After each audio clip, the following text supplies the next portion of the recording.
So my name is Natalie, and I identify as Mexican. My parents are migrants from Guerrero, first a state called Guerrero, then to Mexico City, and now here in the 80s they arrived, and I grew up with something called white supremacy culture. Um, as someone, the first person in my family to graduate from college from UC Berkeley in 2013, starting my MFA program this fall, have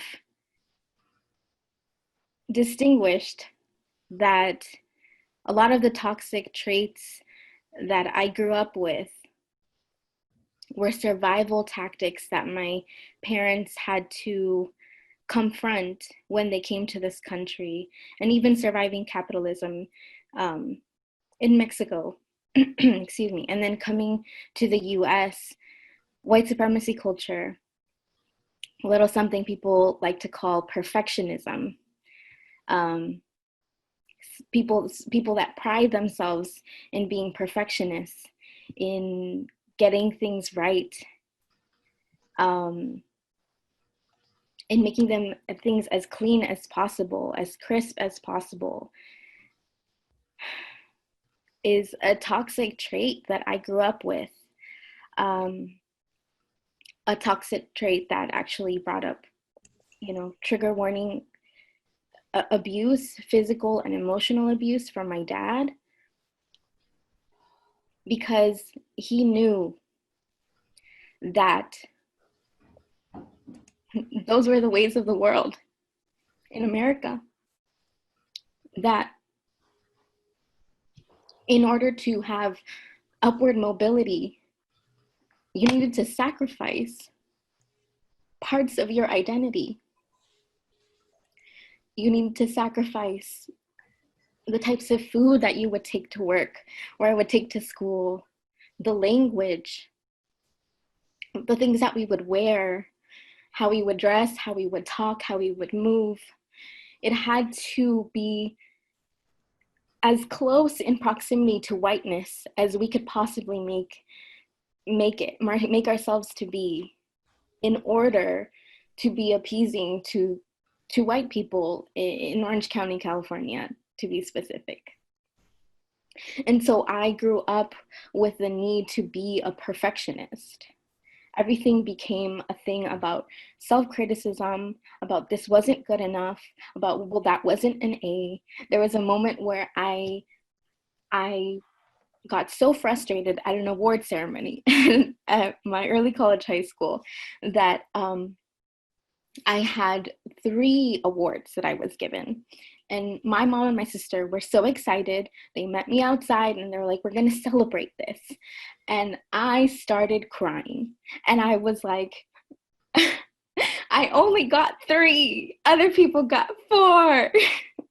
and my mom and my sister, they remind me of this now. And they're like, do you realize like how much you put yourself down in that moment? Because your expectations were beyond like anything. They were excited that they could be there to see me receive an award. But these things that I kept up with this perfectionism that I kept wanting to strive for, was so toxic to my being, and it is something that I will keep working on for the rest of my life. But it is something that is so ingrained in white supremacy culture. Something else that is very big for folks is fear of open conflict, also expressed as a culture of politeness and a demand for professionalism.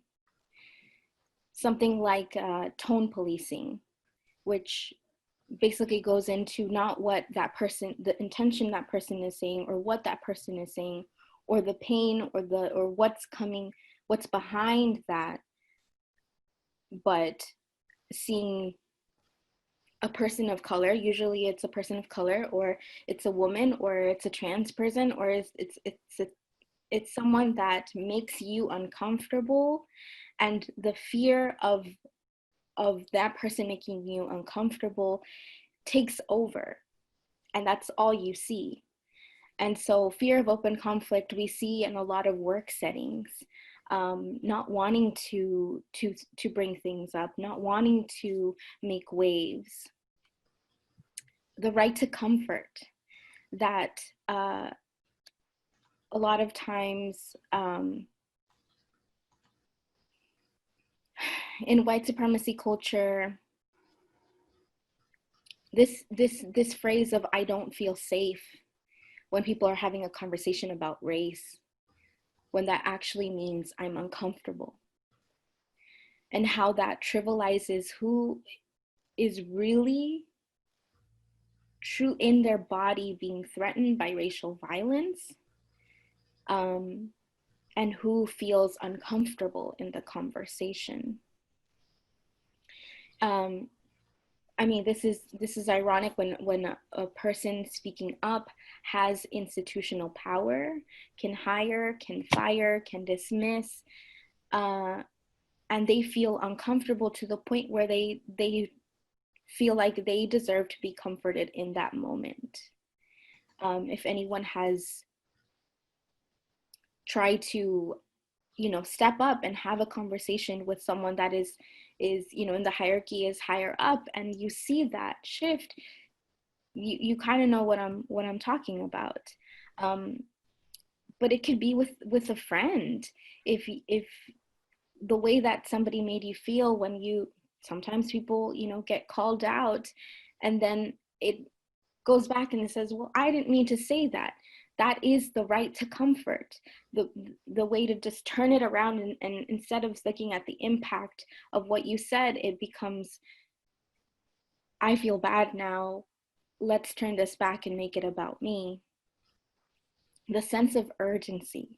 There's one thing that I have learned from a lot of organizing work that I did in college and after college, is the sense of urgency that is so present in our society.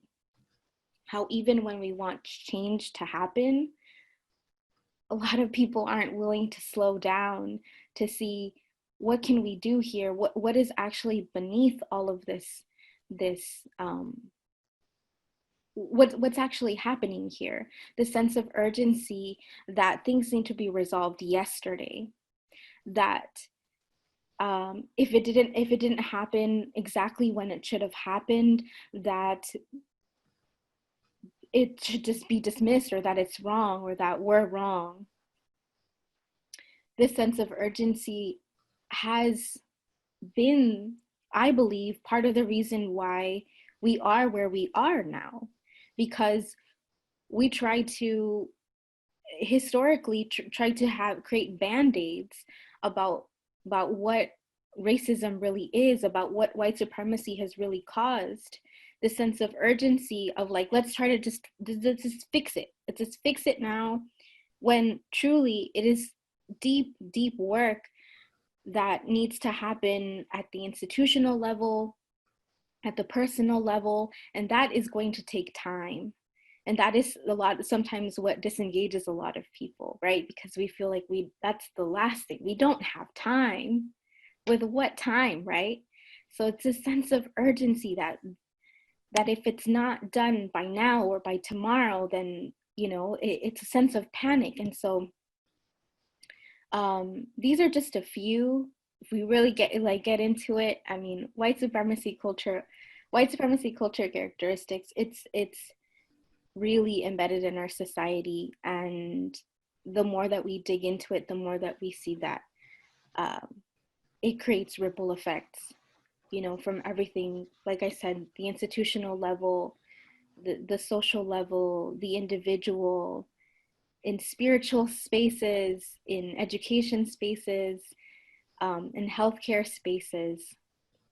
It's prevalent in all those spaces, and not just white people, like I've shared.